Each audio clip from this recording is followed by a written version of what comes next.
안녕하세요. 우리에게 힘이 되는 복지 희망사다리 조박사 TV입니다.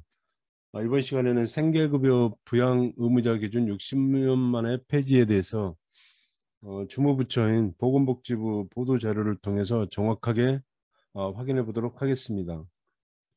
먼저 생계급여 부양 의무자 기준 60년 만에 폐지되는데요.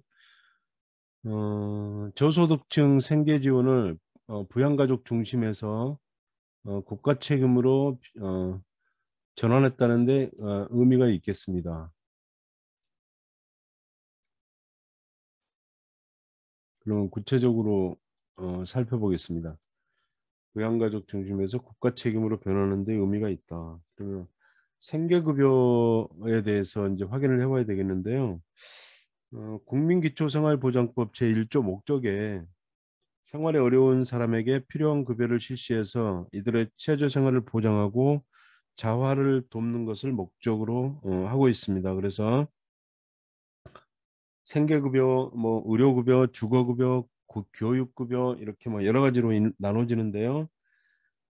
그 생계, 의료, 주거, 교육급여를 행함으로 해서 체제 생활을 보장하고 자립을 유도하기 위해서 이 생계급여를 실시하고 있습니다. 그래서 어, 생계급여의 경우는 중위소득의 30%, 뭐 의료급여는 40%, 주거급여는 45%, 교육급여는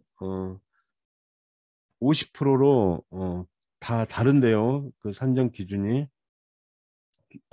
생계급여는 중위소득의 30%에 해당되겠습니다. 그래서 1인 가구는 54만 8,349원, 2인 가구는 92만, 3인 가구는 119만 원 이렇게 4인 가구는 146만 원 이하일 경우는 급여를 받을 수 있겠습니다. 그럼 내년에는 5% 정도 인상이 됐는데요. 58만 원, 4인 가족은 153만 원 이렇게 이해를 하시면 되겠습니다. 그래서 그 저소득층 생계 지원을 부양가족 중심에서 국가 책임으로 전환했다는 데 의미가 있고요.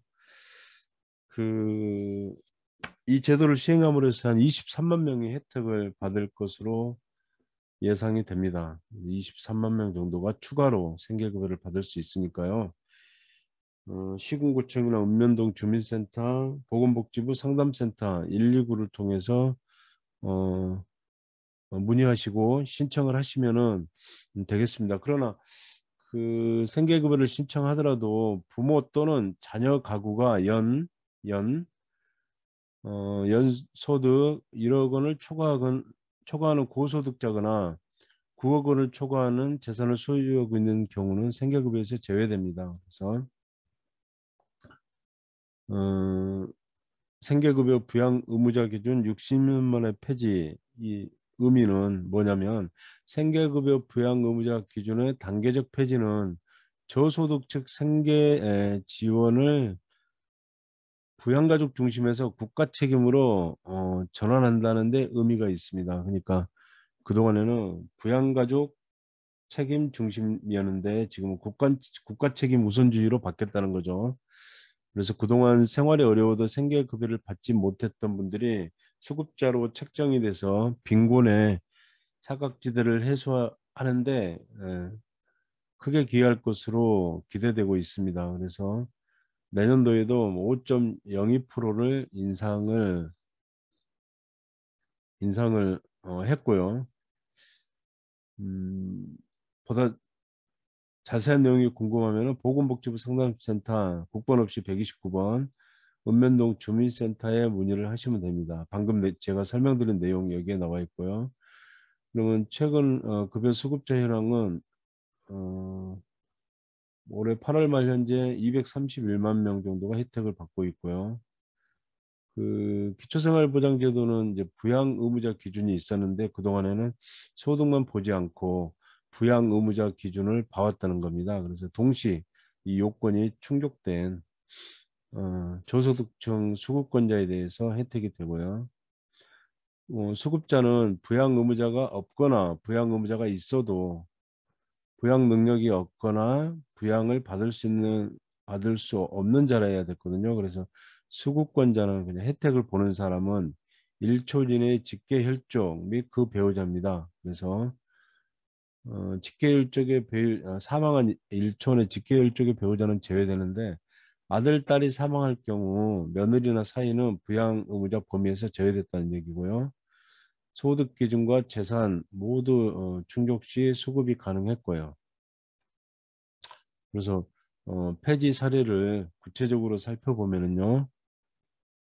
생계급여 부양 의무자 기준 폐지 사례입니다.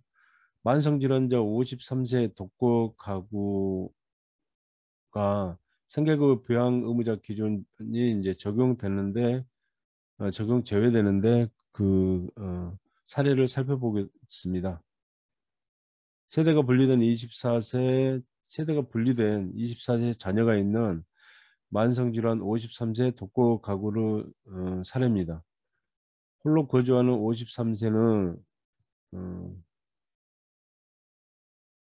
간, 신장 등 좋지 않은 만성 질환으로 인해 근로를 할 수 없는 독거 가구로 과거 자녀가 취업하기 전까지 생계급여를 받다가 2년 전에 자녀가 취업을 하면서 생계급여 대상자에서 제외됐습니다. 그러나 올 10월부터는 생계급여 부양 의무자 기준 폐지로 자녀의 근로 수입에 대한 부양비를 이제 보지 않거든요. 그래 부과하지 않고 오로지 그 생계급여 대상자인 ZC의 건강을 회복해서 근로할 수 있을 때까지 건강을 회복해서 수입이 있으면 이제 생계급여가 또 끊기겠죠. 본인이.